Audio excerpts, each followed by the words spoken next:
Ensuite, je voudrais, pour ne pas oublier, parce que ça m'est arrivé un jour, vous présenter des vœux de bonheur, des vœux de santé, des vœux finalement de tout ce que vous voulez.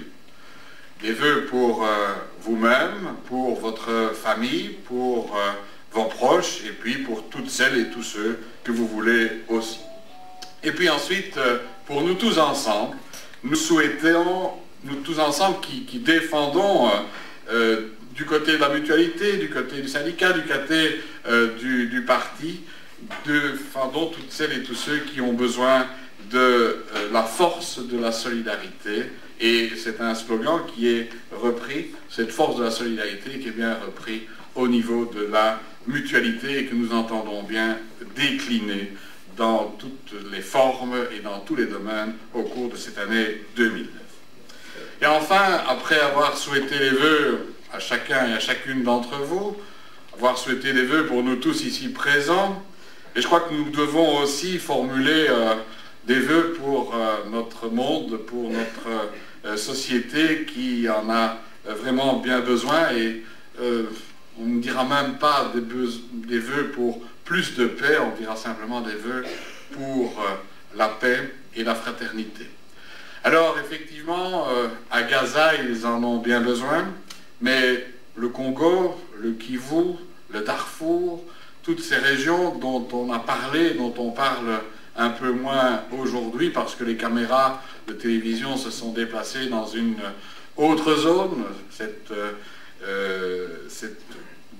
dictature de l'image, cette émotiocratie qui est bien en vigueur, eh bien, nous devons être vigilants, nous devons être attentifs et ne pas oublier qu'il y a des nécessités de solidarité qui doivent se poursuivre lorsque ces caméras ont disparu, lorsque les images ont disparu parce que les drames persistent, mais nous devons faire œuvre, nous, de solidarité constante.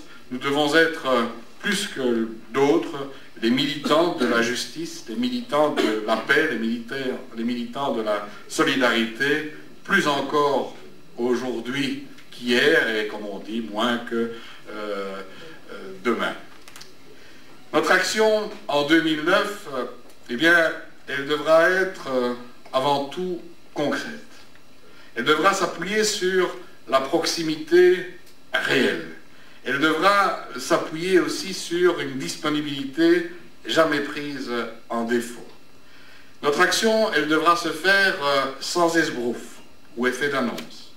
Elle devra être honnête, courageuse et éthique. Notre action, elle devra être empreinte de réalisme et de pragmatisme. Les gens n'attendent pas de nous que nous fassions des miracles. Ils ne croient pas aux miracles. Et il vaut mieux une réforme qui se réalise, qui se produit, qu'un miracle qui ne se produit jamais. Et puis, nos gens, ils attendent que nous soyons modestes, que nous soyons avant tout des personnes, des hommes et des femmes capables d'apporter des solutions, et aussi des hommes et des femmes comme les autres, avec les qualités multiples, mais avec les défauts sans doute beaucoup plus importants. Notre action, en 2009, elle devra aussi être union. L'union de toutes celles et de tous ceux qui partagent nos valeurs et qui ont des responsabilités à tous les niveaux de pouvoir. Notre action, ce devra être l'union des militants qui sont très souvent, trop souvent dans l'ombre. Ce sera aussi l'action et l'union des responsables de nos sections et des unions socialistes communales dont on ne vantera jamais assez des mérites. L'union des mandataires à tous les niveaux qui, sans l'action des militants et des responsables, ne serait rien, il faut s'en souvenir. L'union, ce sera aussi celle des travailleurs et des responsables de la mutualité socialiste, des femmes prévoyantes socialistes, du syndicat et des autres organisations qui partagent nos idéaux, nos valeurs et nos projets. Cette union, seule, garantira notre retour en force. Cette union, elle est indispensable car l'enjeu est de taille. Cette union, chez nous aussi, c'est notre force. Elle est vitale car la désunion réelle, visible, secrète, ouverte, larvée, nous a déjà fait tant de mal dans le passé, puissions-nous en tirer les leçons. Notre action, c'est aussi, et ce sera aussi, la résistance. Résistance contre les attaques externes, contre les attaques quelquefois internes. Résistance face aux mensonges et à la désinformation. Résistance aussi pour nos valeurs, car ce sont les valeurs, les seules valeurs susceptibles de procurer un bonheur durable au plus grand nombre de l'aube au crépuscule de la vie. Notre action, elle devra être aussi responsable.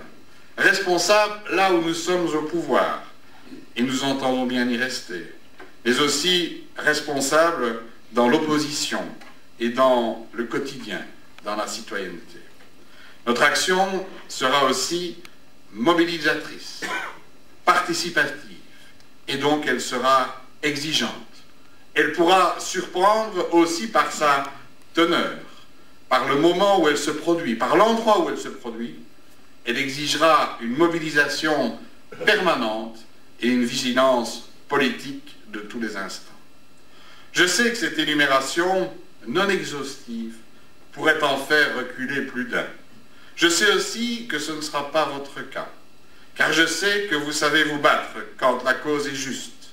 Je sais aussi que les valeurs de paix, de solidarité, de justice et de liberté que nous partageons sont les plus fortes et nous en sommes tous convaincus. Je sais aussi que le travail ne vous fait pas peur et qu'à chaque fois, on a pu compter sur vous. En 2009 aussi, on aura besoin de plus de socialisme et peut-être plus encore en Brabant wallon qu'ailleurs. La crise ici n'épargne pas le Brabant wallon et ses habitants. Elle y frappe peut-être plus fort dans certaines régions, mais cela se voit moins. Nous sommes prêts, comme nous l'avons toujours été, à relever les défis quand c'est pour être utile et quand c'est utile à l'intérêt général. Dans le passé, on ne nous a jamais pris en défaut de responsabilité ou de solidarité active. Nous entendons rester, comme nous sommes, des acteurs efficaces de changement dans la continuité pour les biens de tous. Je vous remercie et je vous souhaite une bonne année. Je passe immédiatement la parole à Bernard Devaquer.